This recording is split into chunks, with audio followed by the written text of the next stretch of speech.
മനുഷ്യനാണോ തെങ്ങിനാണോ വാരം കൂട്ടൽ? ഞാൻ പറഞ്ഞു തെങ്ങ്. അവൻ ചോദിച്ചു കാറ്റ് വരുമ്പോൾ തെങ്ങാടുന്നു മനുഷ്യനാടുന്നില്ല എന്തുകൊണ്ട്? നമ്മുടെ മാക്സിമം തലച്ചോറിന്റെ കപ്പാസിറ്റി 1300 cc നമ്മുടെ മക്കളുടെ തലച്ചോറിന്റെ കപ്പാസിറ്റി 1800 cc ആണത്രേ. നമ്മളെക്കാൾ 500 cc കൂടുതലാണ് നമ്മുടെ മക്കൾക്ക്. നീ കലക്ട്രേറ്റിലേക്ക് വരണം. നീ എവിടത്തേക്ക് വരണം? കലക്ട്രേറ്റിലേക്ക്. അവിടെ വന്നിട്ട് നീ കലക്ടർ ഡോർ തുറക്കണം. കലക്ടർ ഡോർ നീ തുറക്കണം. തുറക്കുമ്പോ കലക്ടർ സീറ്റ് ഞാനിങ്ങനെ ഇരിക്കും കാണും. കെട്ടിപ്പിടിച്ച് കിടന്നപ്പോൾ പറഞ്ഞു മോനെ എൻ്റെ പകർച്ചപ്പനിയാ പൊന്നോനിക്ക് പകരും. ഞാൻ അപ്പാർത്ത് പറഞ്ഞത് എൻ്റെ പൊന്നപ്പാനെ മുത്തിയിട്ട് പനിച്ച സങ്കടമില്ല ഇപ്പം സന്തോഷമുള്ള. പാതിരാത്രി ഇപ്പോൾ റൂമിലോട്ട് വന്നിട്ടുണ്ട്. ഞാൻ ഇങ്ങനെ എണ്ണീറ്റ് നോക്കുമ്പോൾ ഉപ്പ റൂമിൻ്റെ അടുത്തുണ്ട്, എൻ്റെ അടുത്ത് കിടക്കുന്നുണ്ട്. അപ്പോൾ തുടങ്ങിയാലോ? ഈ സെഷൻ്റെ 1-2 കണ്ടീഷൻ ഉണ്ട്, അതാദ്യം പറയാം. തൻ്റെതായ വാക്ചാതുര്യത്തിലൂടെ ആളുകളെ പിടിച്ചിരുത്തുന്ന ഒരു വ്യക്തി. എക്സാമുകൾ, തിയറികൾ, പുസ്തകത്താളുകൾക്കപ്പുറം കഥകളുടെ ഒരു മായാജാലം തീർത്ത് നമ്മൾ ഒരുപാട് കാര്യങ്ങൾ പഠിപ്പിക്കുന്ന ഒരു മനുഷ്യൻ. Yes, joining us now is someone whose life itself is a storyteller, trainer, entrepreneur and guide.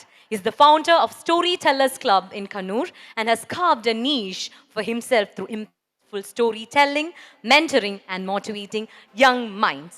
So without further delay, let me welcome Nisa Pattuvam as he leads today's session on goals, growth and guide. Please welcome sir. Over to you sir.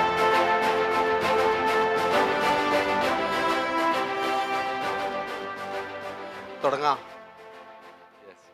എൻ്റെ പേര് നിസാർ എന്നാണ്, സ്ഥലം കണ്ണൂരാണ്. കണ്ണൂർ പരിചയമുണ്ടോ നിങ്ങൾക്ക്? ഉണ്ടോ? കണ്ണൂർ എന്ന് കേൾക്കുമ്പോൾ നിങ്ങളുടെ മനസ്സിൽ ആദ്യം വരുന്ന പിക്ചർ എന്താ? പറ. കണ്ണൂരിൽ നിന്നാണ് വരുന്നത്. 15 വർഷത്തോളമായി ഇതാണ് എൻ്റെ പ്രൊഫഷൻ. ഇപ്പോൾ തുടങ്ങിയാലോ? ഈ സെഷൻ്റെ 1-2 കണ്ടീഷൻ ഉണ്ട്, അതാദ്യം പറയാം. ഒന്നാമത്തെ കണ്ടീഷൻ, നിങ്ങൾ മസിൽ പിടിച്ചിരിക്കരുത്. മസിലൊക്കെ വിടൂ മസിലൊക്കെ വിടൂ. വിട്ടാ. 2, എന്തെങ്കിലും പോയിന്റ് ഞാൻ പറഞ്ഞായിട്ട് എനിക്ക് തോന്നുകയാണെങ്കിൽ കൈയടിക്കുക. അതെനിക്ക് പ്രോത്സാഹനമാവുമല്ലോ. പക്ഷെ ഒരുമാതിരി കൈയടി ആവരുത്. അപ്പോൾ തുടങ്ങാം. യെസ്. പേരൻസ്, നിങ്ങളെ കുട്ടികളെ നോക്കൂ. എങ്ങനെയുണ്ട് സാധനം? കൊള്ളാവോ? യെസ്. ഈ മക്കള് അടിപൊളി മക്കളാണ്.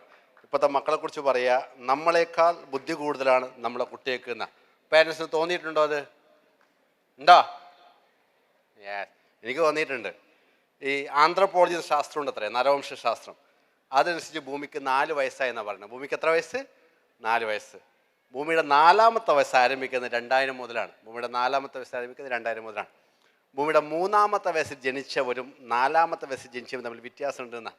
ഭൂമിയുടെ 3ാമത്തെ വയസ്സിൽ ജനിച്ചവരാണ് നമ്മളൊക്കെ പേരൻസ്. 4ാമത്തെ വയസ്സിൽ ജനിച്ചവരാണ് ആര്? കുട്ടികൾ. കുട്ടികൾ നമ്മളെ വ്യത്യാസം. നമ്മുടെ മാക്സിമം തലച്ചോറിൻ്റെ കപ്പാസിറ്റി 1300 cc നമ്മുടെ മക്കളുടെ തലച്ചോറിൻ്റെ കപ്പാസിറ്റി 1800 cc ആണത്രേ. നമ്മളെക്കാൾ 500 cc കൂടുതലാണ് നമ്മുടെ മക്കൾക്ക്. ഇതെനിക്ക് എപ്പോഴാണ് മനസ്സിലായെന്നറിയോ? എൻ്റെ വീട്ടിലൊരു ചെമിട്ട് സാധനമുണ്ട്, എൻ്റെ പെങ്ങളെ കുട്ടി. അവൻ്റെ വായിൽ നിന്ന് ചില വർത്താനം കേൾക്കുമ്പോൾ എനിക്ക് തോന്നുന്നത് എൻ്റെ ഒക്കെ മുന്തിനാന്ന്, അങ്ങനത്തെ വർത്താനം അവൻ പറയാം.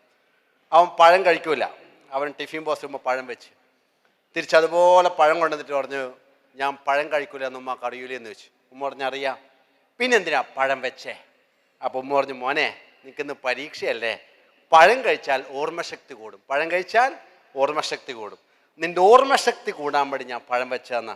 അപ്പോൾ അവൻ്റെ മറുപടി, പഠിപ്പും കഴിഞ്ഞ് പരീക്ഷയും കഴിഞ്ഞിട്ട് ഞാൻ പഴം തന്ന്, പിന്നെ എന്തിനാ എനിക്ക് ഓർമ്മശക്തി? പകച്ചുവാ എൻ്റെ ഉമ്മാൻ്റെ പോലെ. അമ്മാരെ വർത്താനം അവൻ പറഞ്ഞു. എൻ്റെ സ്വന്തം മോൻ, മൈ ഓൺ പ്രൊഡക്റ്റ്, അവന് 3 വയസ്സുള്ള സമയം ഞാൻ അവർക്ക് പറഞ്ഞു, മോനെ ഐ ലവ് യുടാ മുത്തേന്ന് പറഞ്ഞു. മോനെ ഐ ലവ് യു. അപ്പോൾ എന്നോട് പറഞ്ഞു, ഉപ്പാ ഐ ലവ് യു എന്ന് അങ്ങനെ പറയേണ്ട ആവശ്യമില്ല ഉപ്പാ, ഇങ്ങനെ കാണിച്ചാൽ മതി, അത് ഐ ലവ് യു ആണ്. ഇങ്ങനെ കാണിച്ചാലും ഐ ലവ് യു തന്നെ എന്ന റേഞ്ച് സാധനം എൻ്റെതാ. ഇപ്പോൾ അവൻ UKGയിലാണ്. എനിക്ക് ഉറപ്പുണ്ട് അവിടെ എനിക്ക് 2 ലൈനുണ്ട്. അമ്മാരി പോക്കാൻ പോണത്. 3ാം ക്ലാസ് പഠിക്കുന്ന പിള്ളേർക്ക് ക്ലാസ് എടുക്കാൻ പോയപ്പോഴാണ് CCയുടെ ഒരു ഭയാനകമായ വേർഷൻ ഞാൻ കണ്ടേ. ഞാൻ ആവേശത്ത് മക്കളോട് പറഞ്ഞു, മക്കളെ നിങ്ങളെ ചോദ്യങ്ങൾ ഒളിപ്പിച്ചു വെക്കരുത്, തുറന്നു വിടണമെന്ന് പറഞ്ഞു. ഒരാവേശത്ത് പറഞ്ഞതാ.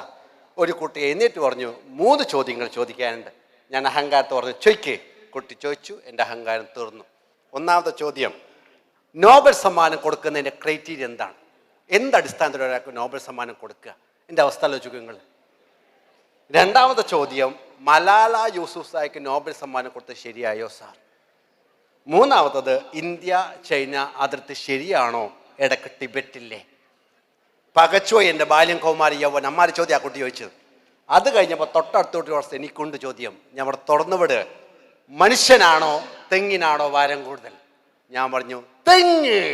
അവൻ ചോദിച്ചു കാറ്റ് വരുമ്പോൾ തെങ്ങാടുന്നു മനുഷ്യനാടുന്നില്ല എന്തുകൊണ്ട്? ഇങ്ങനത്തെ ചോദ്യങ്ങളാണ് ചോദിക്കുക. CC കൂടി ഉണ്ടാ ടോപ്പ് തലയുള്ള മക്കളാണ് മക്കൾ. ആ മക്കളെ അങ്ങനെ തന്നെ സപ്പോർട്ട് ചെയ്ത് കൊടുക്കാൻ പറ്റിയാലുണ്ടല്ലോ ഇവിടെ എത്തും നമുക്ക് പിടുത്തം കിട്ടില്ല, അമ്മാരി റേഞ്ചിലേക്ക് പോകും. നമ്മുടെ ലക്ഷ്യം ഉണ്ടാവില്ലേ വലിയ ഈ 6ാം ക്ലാസ്സിലൊക്കെ JEE ഒക്കെ പ്രിപ്പയർ ചെയ്യുന്ന കുട്ടി എന്നാണ് അമ്മാരി സാധനങ്ങളായിരിക്കും, അത്രയും പ്ലാൻഡ് ആയിരിക്കും. നമ്മുടെ ലക്ഷ്യം തീരുമാനിച്ചു കഴിഞ്ഞാൽ നടപ്പിലാക്കാനുള്ള എളുപ്പപ്പണി പറയട്ടെ പറയട്ടെ പറയട്ടെ എന്നാ ആന്ന് പറ. ഒരു സിമ്പിൾ ടെക്നിക്സ് ആണ് ഡിക്ലറേഷൻ. പറഞ്ഞേ, ഡിക്ലറേഷൻ. വിളിച്ചു പറയാ. ഇന്ന് നേരെ നിങ്ങൾ വീട്ടിൽ പോവുക, വൈകുന്നേരം വീട്ടിലെത്തി നിങ്ങൾ ഫ്രണ്ട്സിനെയൊക്കെ വിളിക്കുക. എന്നിട്ട് നിങ്ങൾ തീരുമാനം എന്താണോ അത് വിളിച്ചു പറയാം. വിളിച്ചു പറയുമ്പോൾ 2 കാര്യങ്ങൾ ശ്രദ്ധിക്കണം.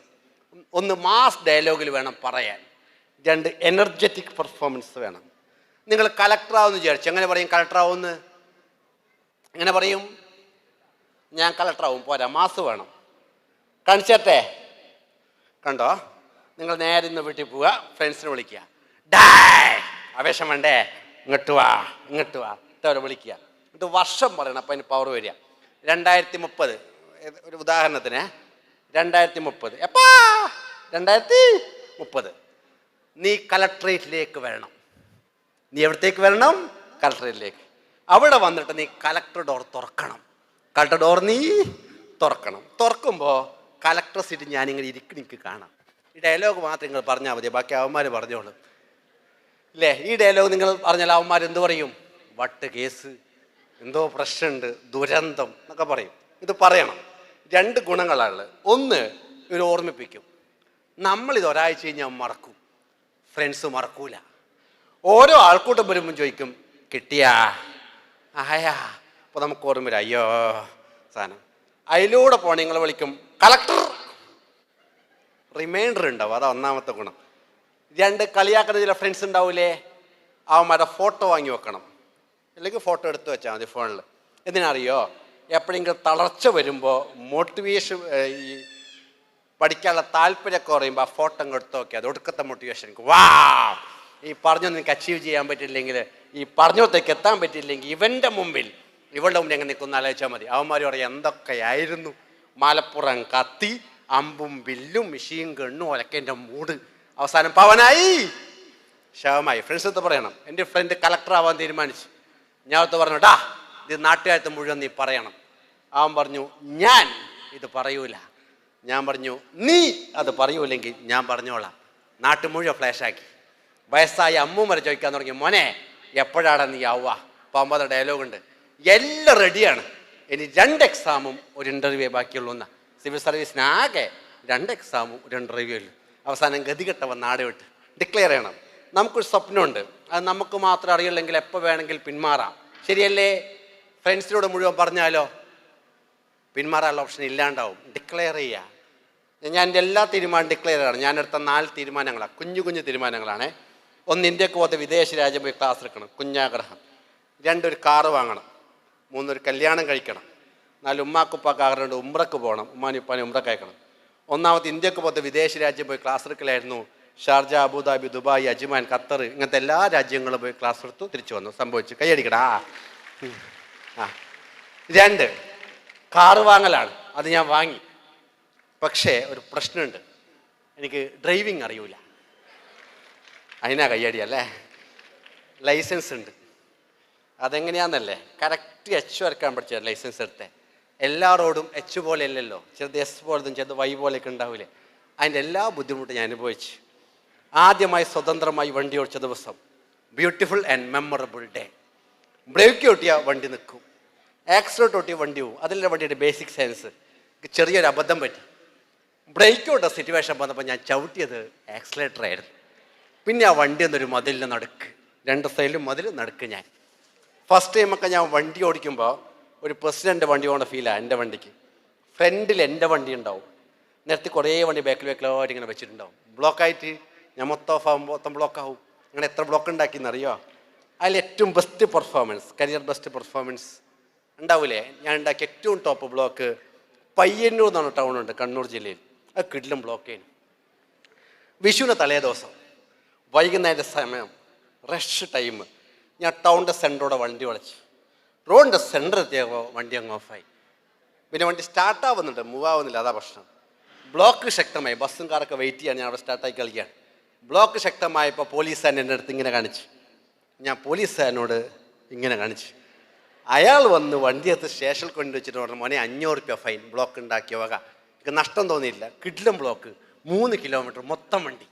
ഞാൻ ഉണ്ടാക്കിയതാ, പണിയെടുത്തിട്ടില്ല, പൈസ കൊടുത്തേ. അതിനും കയ്യടി അല്ലേ. മൂന്നാമത്തത് കല്യാണം. 2016 ഒക്ടോബർ 23 കഴിച്ച്. അതിനും കയ്യടിയില്ലേ? 2 ആക്ഷൻ ഞങ്ങളാട്ടിലുണ്ട്, ശ്രദ്ധിച്ച് കേൾക്കണേ, പ്രത്യേകിച്ച് മക്കളെ. ഇങ്ങനെ കാണിച്ചാൽ ഞങ്ങളാട്ടിൽ കല്യാണം കഴിച്ചു എന്നർത്ഥം. ഇങ്ങനെ കാണിച്ചാൽ എന്താർത്ഥം? എന്നോട് പറ, എന്താർത്ഥം? അറിയില്ല. ലവ്, മുഹബത്ത്, കാതൽ, പ്യാർ, ഇഷ്ക്, ഇസാണ്. പ്രേമം നല്ലതാണോ മോശമാണോ? പ്രേമം നല്ലത് എന്ന് പറയുന്നവർ കൈവെക്കൂ. അടാ പാവികളെ, പറടാ മോനെ, പറ. എന്താ നല്ലതെന്ന് പറയാൻ കാരണം? എന്താ കാരണം? ഇഷ്ടപ്പെടുന്നത് നല്ലതല്ലേ? എവിടെ മോനെ? പ്രേമം മോശമെന്ന് പറയുന്ന ആരെങ്കിലും ഉണ്ടോ ഈ കൂട്ടത്തിൽ? ആരുമില്ലേ? ഇതേത് സാധനങ്ങൾ? പ്രേമം നല്ലതാണോ മോശമാണോ? എനിക്ക് എന്താ മോന് മോശമാണെന്നാണ് അഭിപ്രായം? തേപ്പുണ്ടോ? സ്വാഭാവികം മോനെ. പ്രേമം നല്ലതാണോ മോശമാണോ? എൻ്റെ വ്യക്തിപരമായ അഭിപ്രായത്തിൽ ഇതെനിക്ക് ഭയങ്കര ഇഷ്ടപ്പെട്ട വിഷയമാട്ടോ. നല്ല സുഖമല്ലേ, കേൾക്കുമ്പോൾ അതിന് സുഖം ഉണ്ടാവും. എൻ്റെ വ്യക്തിപരമായ അഭിപ്രായത്തിൽ പ്രേമം നല്ലതാണ്. അടിച്ചു 2 സാഹചര്യത്തിലാണ് പ്രേമം നല്ലതാവുക. ഇത് കുട്ടികൾക്കാണ് കേട്ടോ, പേരൻസിന് വേണമെങ്കിൽ പ്രേമിച്ചാളി. അത് ഈ സാധനത്തിൽ വരുന്നില്ല. നിങ്ങൾ വേറെ പ്രേമല്ലേ. 2 സാഹചര്യത്തിലാണ് പ്രേമം നല്ലതാവുക. 1, മക്കൾ സ്വന്തം കാലിൽ നിൽക്കാവുന്ന തുടങ്ങുന്ന സമയം വരൂലേ, അന്ന് പ്രേമിക്കണം. നമ്മൾ മറ്റേ കണക്ഷനാണ് ഉദ്ദേശിച്ചേട്ടാ, ലവ് കണക്ഷൻ. ആലോചിച്ച് നോക്കിയാൽ ബോയ്സ്, നിങ്ങൾ ഗേൾസിന്, നിങ്ങൾ ഗേൾ ഫ്രണ്ട് ഗിഫ്റ്റ് വാങ്ങിക്കൊടുക്കുന്നു. ആരെ പൈസ കൊണ്ടാണ് ഗിഫ്റ്റ് വാങ്ങിക്കൊടുക്കുന്നത്? അച്ഛൻ്റെ. അപ്പോൾ ഉടമസ്ഥൻ ആരാ? അച്ഛൻ. മോശമല്ലേ അത്? തിരിച്ചാലോചിച്ച് നോക്ക്, അബദ്ധമല്ലേ? അപ്പോൾ സ്വന്തം കാലിൽ നിൽക്കാതെ ചെങ്കോട്ടുണ്ടാക്കിയിട്ട് പ്രേമിച്ചാളി. അത് ഒന്നിൽ ഒതുക്കാൻ നോക്കണം നിങ്ങൾ. 2-3 നോക്കല്ലേ, എല്ലാവർക്കും വേണ്ട ഈ സാധനമോ. മറ്റേ കിട്ടൂലല്ലോ, അത് ശ്രദ്ധിക്കണം കേട്ടാ. 2ാമത്തെ പ്രേമമാണ് ഏറ്റവും ബ്യൂട്ടിഫുള്ളായ പ്രേമം. കല്യാണം കഴിച്ചിട്ട് പ്രേമിക്കുക. ആരെ? ഒരു ചോദ്യമുണ്ട്. ലൈഫ് പാർട്ട്ണർ, അതാണ് ഉദ്ദേശിച്ചത്. അതിൻ്റെ ഗുണം എന്താണെന്ന് പറഞ്ഞില്ല, സേഫാണ്. മറ്റേ സേഫ്റ്റി കുറവല്ലേ. ചില പെൺകുട്ടികളൊക്കെ ബൈക്ക് പോകണ്ടിട്ടുണ്ടാകും, കണ്ണ് മാത്രം പുറത്തുണ്ടാവും, ബാക്കിയൊക്കെ ഷാള് വെച്ച് മറക്കും. എന്തിനാ? നാട്ടുകാരണ്ട മനസ്സിലാകുന്നതായിട്ടാ. കല്യാണം കഴിച്ച് പോവാണെങ്കിലോ ഏത് അലവലാതി കണ്ടെന്താ കെട്ടിപ്പിടിച്ചങ്ങ് പോവാലോ, സേഫ് അല്ലേ. കോഴിക്കോട് ഒരു പാർക്കുണ്ട്, ഇതിൻ്റെ തൊട്ടപ്പുറം തന്നെയാണ് ആ പാർക്ക്. കപ്പിൾസ് പാർക്ക് എന്ന് അത് അറിയപ്പെടുക തന്നെ. ഞാൻ കോഴിക്കോട് വർക്ക് ചെയ്തപ്പോൾ ഇടയ്ക്കിടയ്ക്ക് പോകണ പാർക്ക്, നല്ല രസമാണ്. ഒരുപാട് ലവേഴ്സ് ചെയ്ത് പ്രേമിക്കുന്നുണ്ടാവും. ഞാൻ എൻ്റെ ഫ്രണ്ടും കൂടിയാണ് പോവുക. ഈ ലവേഴ്സ് പ്രേമിക്കൂലേ, അതിന് നേരെ ഓപ്പോസിറ്റ് പോയിട്ട് ഞങ്ങൾ ഇരിക്കും. എന്നിട്ട് അവർ പ്രേമിക്കുന്ന നോക്ക്. 2 പേര് നോക്കുമ്പോൾ അവരുടെ സകല കോൺസെൻട്രേഷനും പോവും. അവർ എഴുന്നേറ്റ് പോവും, ഒരു മനസ്സുഖം. എന്നിട്ട് തൊട്ടടുത്താണ് അതേ പാർക്കിൽ ഞാനും വൈഫും കൂടി ചെന്ന് ഞങ്ങളിങ്ങനെ പ്രേമിച്ചുകൊണ്ടിരിക്കുന്നു. അപ്പുറപ്പുറൊക്കെ ഒരുപാട് പേര് പ്രേമിച്ചുകൊണ്ടിരിക്കുക. സെക്യൂരിറ്റി, എന്താ മക്കളെ ഏർപ്പാട്? ഞാൻ വൈഫാണ് sir. Confidence. Kannur light house beach എന്ന് പറഞ്ഞ ബീച്ചുണ്ട്, നല്ല രസമുള്ള ബീച്ചാണ്. തിരമാല ഇങ്ങനെ പാർക്ക് കളിച്ച് തെറിച്ചു വരുന്ന ബീച്ച്.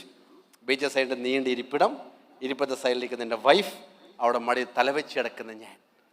ഫിലേട്ടിയാ ഇനിയുണ്ട്, അവളെൻ്റെ മുടിയിൽ ഇങ്ങനെ ആക്കും. അപ്പോൾ ഫിലേട്ടിയാ വല്ലാണ്ട് ഫീൽ ഉണ്ട്, എൻ്റെ വൈഫാ അത്. അങ്ങനെ ചെയ്തുകൊണ്ടിരിക്കുമ്പോൾ പോലീസുകാർ ചോദിച്ചു, എന്താ മക്കളെ ഏർപ്പാട്? ഞാൻ വൈഫാണ് സാർ. കോൺഫിഡൻസ്. സെഷൻ കഴിഞ്ഞിട്ട് സാറ് ചോദിക്കും, മക്കളെ മോട്ടിവേഷൻ കിട്ടിയാ? നിങ്ങൾ പറയും, കിട്ടി സാർ, കിട്ടി. എന്ത് മോട്ടിവേഷൻ കിട്ടി? ഒരു കല്യാണം കഴിക്കാനുള്ള മോട്ടിവേഷൻ കിട്ടി സാറേ, വേഗം ഒന്ന് കഴിച്ചേക്കണം എന്നാ. പ്രേമം സുന്ദരമാണെന്നും മാതൃളാണെന്നും സംഭവം എന്നൊക്കെ പലപ്പോഴും പറയാറുണ്ടെങ്കിലും പല പ്രേമത്തിലും അമ്മയുടെയും അച്ഛൻ്റെയും കണ്ണീരിന് കയ്പുണ്ടാവാറുണ്ട് ഉണ്ടെങ്കിൽ ആ പ്രേമത്തിന് മധുരമല്ല കയ്പ. എനിക്കറിയാവുന്ന പെങ്കൊച്ചു ചെറുപ്പത്തിൽ അച്ഛൻ മരിച്ചതാ, അമ്മയുടെ കല്യാണം കഴിച്ചില്ല, പെട്രോൾ പമ്പിലെ സ്ത്രീ ജോലിയാണ്, പക്ഷെ സ്മെല്ല് കിട്ടുന്നില്ല, ടേസ്റ്റ് കിട്ടുന്നില്ല, അങ്ങനെ പോറ്റിയ മോള. 22 വയസ്സുകാരൻ പയ്യനെ പ്രേമിച്ചു വന്നപ്പോൾ അമ്മ പറഞ്ഞു, നീ അവനെ കല്യാണം കഴിച്ചാൽ ഞാൻ ചത്ത് കളയും.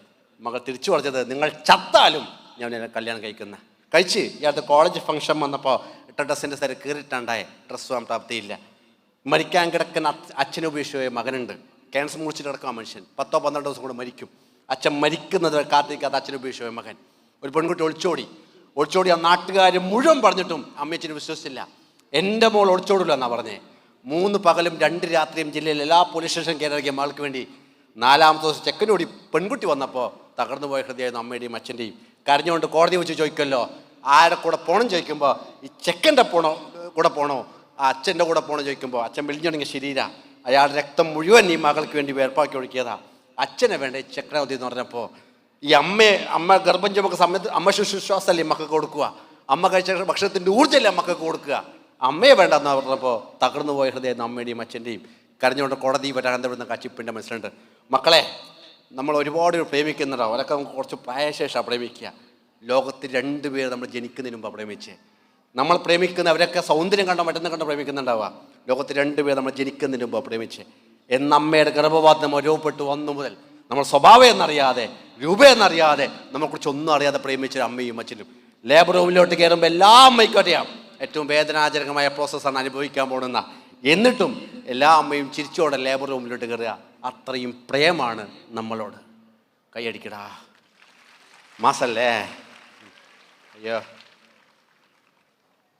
ഒരുപാട് നെഗറ്റീവ്സ് ഉണ്ടാവും. ഞാൻ ട്രെയിനിങ് പ്രോസസ് സ്റ്റാർട്ട് ചെയ്ത സമയത്ത് എന്നെ ഞാൻ ക്ലാസ്സിലൊന്നും വിളിക്കില്ല. അപ്പം തന്നെ ഞാൻ തന്നെ ഹോള് ബുക്ക് ചെയ്യും. എൻ്റെ ഫ്രണ്ട്സിനെ വിളിച്ചിട്ട് അറിയും, തകർപ്പനൊരു ക്ലാസ് ഉണ്ട്, വരണം. ആമാർക്ക് ആരാ ക്ലാസ് എടുക്കണേ? ഞാൻ തന്നെ. ക്ലാസ് എടുക്കുന്ന ദിവസം ഉപ്പാടെ വണ്ടിയിൽ ബോക്സ് നടത്തിങ്ങനെ പോയിക്കൊണ്ടിരിക്കുമ്പോൾ ഫ്രണ്ട്സ് കഴിഞ്ഞിട്ട് ചോദിച്ചു, എവിടെ പോകണടാ? ഞാൻ പറഞ്ഞു, ക്ലാസ് എടുക്കാൻ പോകുന്നു. എന്തിൻ്റെ ക്ലാസ്? Personality development. നീയാ? അതെ, ഞാൻ തന്നെ. പിന്നെ കുറേ നെഗറ്റീവ് ടോക്കാണ്. അവരുടെ വളരെ വെറൈറ്റിയാണ് സംഗതി പറഞ്ഞ്. എല്ലാ തേങ്ങാക്കൊലയിലും ഒരു കൊട്ടത്തേങ്ങ ഉണ്ടാവും. എല്ലാ തേങ്ങാക്കൊലയിലും ഒരു കൊട്ടത്തേങ്ങ. നിൻ്റെ വീട്ടിൽ നീയാടാന്നാ. എൻ്റെ മൂത്ത പെങ്ങൾ ടീച്ചർ, 2ാമത്തെ പെങ്ങൾ ലാബ് ടെക്നീഷ്യൻ, 3ാമതാണ് ഞാൻ. എൻ്റെ പണി ഇതുവാണ്. ബട്ട് വിത്തിൻ 1 ഇയർ ഞങ്ങൾ നാളെ ഉത്സവം വന്നു. ഞാൻ ഫസ്റ്റ് ഒരുമിച്ച് ഇങ്ങനെ നടന്നു പോണേ. ആദ്യം കുറച്ച് ആമ്പിളിൽ നിന്ന് സംസാരിച്ച് പോയി, കുറച്ച് പാരൻസും സംസാരിച്ച് പോയി, കുറച്ച് ഗേൾസ് കൂടി വന്ന് സംസാരിച്ച് പോയി. അന്ന് എന്നെ കൊട്ടത്തേങ്ങ എന്ന് വിളിച്ചാണ്. അടുത്ത് വന്ന് ചോദിച്ചു, നെക്സ്റ്റ് എവിടെയാ പ്രോഗ്രാം? ഞാൻ പറഞ്ഞു, ഇന്നടുത്താണ് പ്രോഗ്രാം, കൂടെ ഞാനും പോന്നോട്ടെ. ഞാൻ പറഞ്ഞു, പോരണ്ട. അവൻ്റെ ഫ്രണ്ട് ക്ലാസ്സിൽ അവനെ വിളിച്ചിട്ട് പറഞ്ഞു, നല്ല ക്ലാസ് എന്നിട്ട് പാപ്പ ഡയലോഗ് എന്നറിയാം. എനിക്കവനറിയാം, ഞാനും അവരുടെ ക്ലോസാണ്. ഞാൻ സ്ഥിരമായിട്ട് മോട്ടിവേഷൻ കൊടുക്കുമായിരുന്നു. ആ മോട്ടിവേഷൻ കൊണ്ട് അവൻ മറന്നു നിന്ന. നിങ്ങൾക്ക് ഇപ്പോൾ ഏതെങ്കിലുമൊക്കെ പോസ്റ്റിലെത്തുന്ന അവന്മാർ ഒരുപാട് കളിയാക്കാൻ ഒരുപാട് പേരുണ്ടാവും. അവസാനം നമ്മൾ ആ പോസ്റ്റിലെത്തി നിങ്ങൾ ചിരിക്കുന്ന ഫോട്ടോ ഫ്ലെക്സ് വരുമില്ല നാട്ടിൽ. അപ്പോൾ അവർ പറയും, വളർത്തിയെടുത്ത ഞാൻ ക്ലോസാ എന്ന് പറയും. റെഡി? യെസ്. നെഗറ്റീവ് വോളികളുണ്ടാവും. നിങ്ങളെ ഫ്രണ്ട് സർക്കിളിൽ എല്ലാവർക്കും ഉണ്ടാകുന്ന സാധനമാണ് നെഗറ്റീവ് വോളികൾ. നിങ്ങൾക്ക് എന്തൊരു സ്വപ്നം നിങ്ങൾക്കുണ്ടെങ്കിൽ ഈ നെഗറ്റീവ് വോളിയോട് പറഞ്ഞാൽ 5 മിനിറ്റ് കൊണ്ട് ആ സ്വപ്നം ഉണ്ടാവില്ലേ, അതിനെ ചവിട്ടി തേച്ച് അരച്ച് കയ്യിൽ തരും. പിന്നെ അങ്ങനത്തെ ചിന്ത നിങ്ങൾക്ക് വരൂല. നിങ്ങൾ പഠിച്ച് ബെറ്റർ ആവുന്നതിനെക്കുറിച്ച് ഇവരോട് പറഞ്ഞു കഴിഞ്ഞാൽ, പഠിച്ചിട്ട് ഒന്നുമല്ലാതെ അയാൾ കഥയൊക്കെ ഇവർ പറഞ്ഞു തരും. നിങ്ങൾ ബിസിനസ് തുടങ്ങുന്നതിനെക്കുറിച്ച് അവരോട് പറഞ്ഞു കഴിഞ്ഞാൽ, ബിസിനസ് തുടങ്ങി പൊട്ടിയാളെ കഥ അവർ പറഞ്ഞു തരും. നിങ്ങൾ വണ്ടി വാങ്ങുന്നതിനെക്കുറിച്ച് ചർച്ച ചെയ്ത വണ്ടിയുടെ ആക്സിഡൻ്റ് ആയുള്ള കഥ പറഞ്ഞു തരും. അങ്ങനത്തെ നെഗറ്റീവ് വോളികൾ നമുക്കൊക്കെ ഉണ്ടാവും. റെഡി? മുന്നോട്ട് പോവുക. നിങ്ങൾ നിർബന്ധമായും പറയാൻ പഠിക്കേണ്ട ഒരു വാക്കുണ്ട്. പറയട്ടെ? യെസ്. നോ പറഞ്ഞേ ഒന്നുകൂടി. നോക്ക് പകരം നിങ്ങൾ ഉണ്ടാക്കുന്ന സൗണ്ട് ഇല്ലേ, അതുണ്ടാക്കിയേ. ഉണ്ടാക്ക്. ഇതിന് ഞാൻ പറയാ കിസ് ചെയ്യാന്ന്. ഫോണിൽ കിസ് ചെയ്യുമ്പം ഈ സൗണ്ടല്ലേ കിട്ടുക? പറയില്ല, ആരോടാ ചോദിക്കുക? അജ്മൽ സാറേ പറ. ഫോണിൽ കിസ് ചെയ്യുമ്പം എന്നുള്ള സൗണ്ടല്ലേ കിട്ടുക? അല്ലേ? അതെ, ആ സൗണ്ടാണ് കിട്ടുക. നിങ്ങൾ ഇന്ത്യൻ പ്രണയകഥ എന്നുള്ള ഫിലിമുണ്ട്, അതിൽ ഫഹദ് ഫാസിലിനോട് ലവർ ചോദിക്കും, കിസ് തരാവോ? മതി. കറക്റ്റ് സൗണ്ടാണ്. നിങ്ങൾ ആലോചിച്ച് നോക്കിയേ, ബസ്സിൽ പോകുമ്പോൾ കണ്ടക്ടർ ടിക്കറ്റ് ചോദിക്കും, അപ്പം ചേഞ്ച് ഉണ്ടോ? അയാൾക്ക് കൊടുത്തില്ലേ ഒന്ന്. കടയിൽ പോയി സാധനം വാങ്ങും, ഇനി എന്തെങ്കിലും വേണോ? ടീച്ചർ ചോദിക്കും, മക്കളെ പഠിച്ചിനോ? ഇതിന് പകരം പറയേണ്ട വാക്കെന്താ? നോ. ഇത് തമ്മിൽ വ്യത്യാസമുണ്ടോ? ഈ ഉമ്മക്കളുടെ സൗണ്ട് നോയും തമ്മിൽ ഉണ്ട്. ഉമ്മ വെക്കണ സൗണ്ട് സോഫ്റ്റാ. നോയോ ഹാർഡാണ്. ആമ്പലെടുത്തെടുത്ത വന്നിട്ട് ചോദിക്കുകയാണ് വലിക്കുന്നോ എന്ന് പറഞ്ഞാൽ അതിനർത്ഥം എന്താ? താല്പര്യം ഉണ്ട് എന്നാ. നോ എന്ന് പറഞ്ഞാലോ ഈ ചോദ്യമായിട്ട് ഇനി ഭാഗത്ത് കണ്ടുവരുന്ന. ഗേൾസിൻ്റെ അടുത്തെടുത്താൽ വന്നിട്ട് ചോദിക്കുകയാണ് നിനക്ക് എന്നെ ഇഷ്ടമാണോ? അല്ല, നോ. ഈ ചോദ്യമായിട്ട് ഇനി ഭാഗത്ത് കണ്ടുവരുന്നത്. നോ പറയാൻ പഠിക്കും. രണ്ട് തരത്തിലുള്ള നോയാണ് നമ്മൾ പറയാൻ പഠിക്കണ്ടേ. ഒന്ന് സോഫ്റ്റ് നോ, മറ്റേത് ഹാർഡ് നോ. സോഫ്റ്റിന് എങ്ങനെയാ പറയാ? സോഫ്റ്റിന് എങ്ങനെയാ പറയാ? നോ അല്ല. നമ്മൾ അടുത്ത ബന്ധുള്ള അടുത്താണ് ഈ സോഫ്റ്റ് നോ പറയാ. നിങ്ങൾ പറയില്ല, ഞാൻ കാണിച്ചു തരാം. നിങ്ങൾ ഫ്രണ്ടുകളോടൊക്കെ നീ എൻ്റെ കൂടെ അവിടം വരെ വരുമോ? സോറിടാ കുറച്ച് തിരക്കുണ്ടേ, പിന്നെ വരെ. നോയല്ലേ പറഞ്ഞത്? ആ. ഒരു 50 രൂപ കടം തരുമോ? 5ൻ്റെ പൈസ ഇല്ലടാ, നക്കിക്കിടക്കുവാടാ, സോറിടാ. തരൂല എന്നല്ലേ പറഞ്ഞത്? വൃത്തിയില്ല പറഞ്ഞത്. ഞാൻ എൻ്റെ കല്യാണത്തിന് വിളിച്ചത് സോഫ്റ്റ്നോല.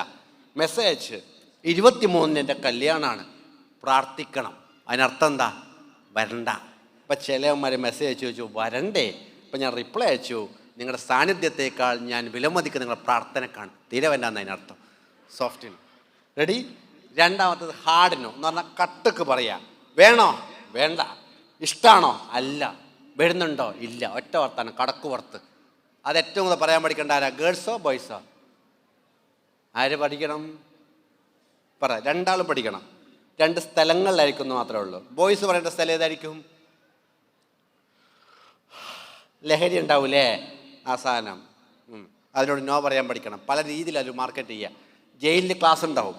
അപ്പം ജയിലിൽ ക്ലാസ് എടുക്കാൻ പോയപ്പോഴത്തേനോട് ചോദിച്ചാൽ സാറേ കഞ്ചാവ് അടിച്ചാൽ ഓർമ്മശക്തി കൂടുന്നു പറഞ്ഞാൽ ശരിയാണോ? ഞാൻ ചിന്നെന്തിനാ പിടിച്ചേ? 10ാം ക്ലാസ് പഠിക്കുന്ന കുട്ടിയേക്ക് ഓർമ്മശക്തി കൂടാനല്ലോ മരുന്നാന്ന് പറഞ്ഞാൽ കഞ്ചാവ് കൊടുത്ത ചങ്ങായി അത്.